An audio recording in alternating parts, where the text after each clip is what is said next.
नमस्कार मित्रांनो, नवरी मिये हिटलरला या मालिकेच्या येणाऱ्या एपिसोडमध्ये आपल्याला असं बघायला मिळणार आहे की विक्रांत आता लीलाचा लहानपणीचा मित्र मन्या बनून घरी आलेला असतो. जहागीरदारांच्या घरी तो आपला चेहरा लपवून आलेला असतो. त्याने एक टोपी घातलेली असते आणि त्याचा पूर्ण चेहरा कव्हर झालेला असतो. कोणालाही कळत नसतं की तो विक्रांत आहे ते.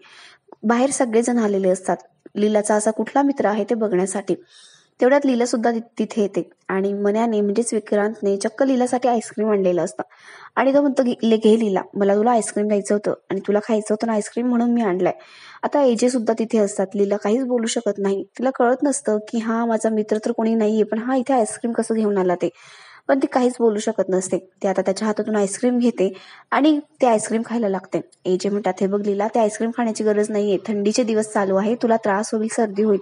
पण लीला, मित्र एवढ्या प्रेमाने आणलंय तर मला घ्यावंच लागेल आणि मी ते खाणारच आहे. लीला सुद्धा ते आईस्क्रीम खाते आणि एजंटचं ती काहीच ऐकत नाही. थोड्या वेळानंतर रात्रीच्या वेळेला लीलाला खूप शिंकायला लागतात आणि तिला सर्दी झालेली असते. एजेला खूप काळजी वाटत असते आणि तो लीलावर चिडत असतो आणि म्हणत असतो, मी तुला बोललो होतो ना की आईस्क्रीम खाण्याची गरज काहीच नाहीये, तरी सुद्धा तू ऐकलं नाही माझं. मी तुला नंतर आईस्क्रीम घेऊन दिलं नसतं का लीला, तू त्या मन्याकडनं आईस्क्रीम कशाला घेतलं.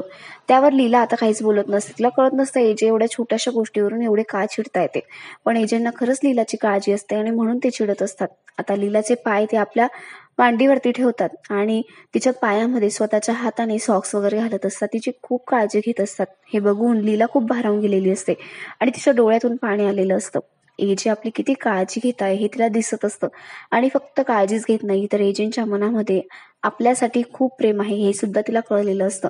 पण ती काहीच बोलत नसते. मात्र तिच्या डोळ्यातून पाणी निघत असतं आणि ते पाणीच सगळं काही सांगत असतं. एजेंना खरंच लीलाची खूप काळजी वाटत असते. ते तिच्या प्रेमात पडलेले असतात आणि तिला कुठलाही त्रास होऊ नये म्हणून हे सगळं काही ते करत असतात. आणि लीला मात्र एजेंटच्या मनातलं हे सगळं काही प्रेम कधी बाहेर येईल याची वाट बघत असते. तर मग बघूया आता या मनाचं प्रकरण कधी संपतंय आणि जाता जाता तो एजेंटच्या मनातलं लीलाविषयीचं प्रेम बाहेर आणतोय का, हे सगळं नक्कीच इंटरेस्टिंग असणार आहे. तर मग अशाच इंटरेस्टिंग अपडेटसाठी आमच्याशी कनेक्टेड राहा आणि आमच्या चॅनलला नक्की सबस्क्राईब करा. धन्यवाद.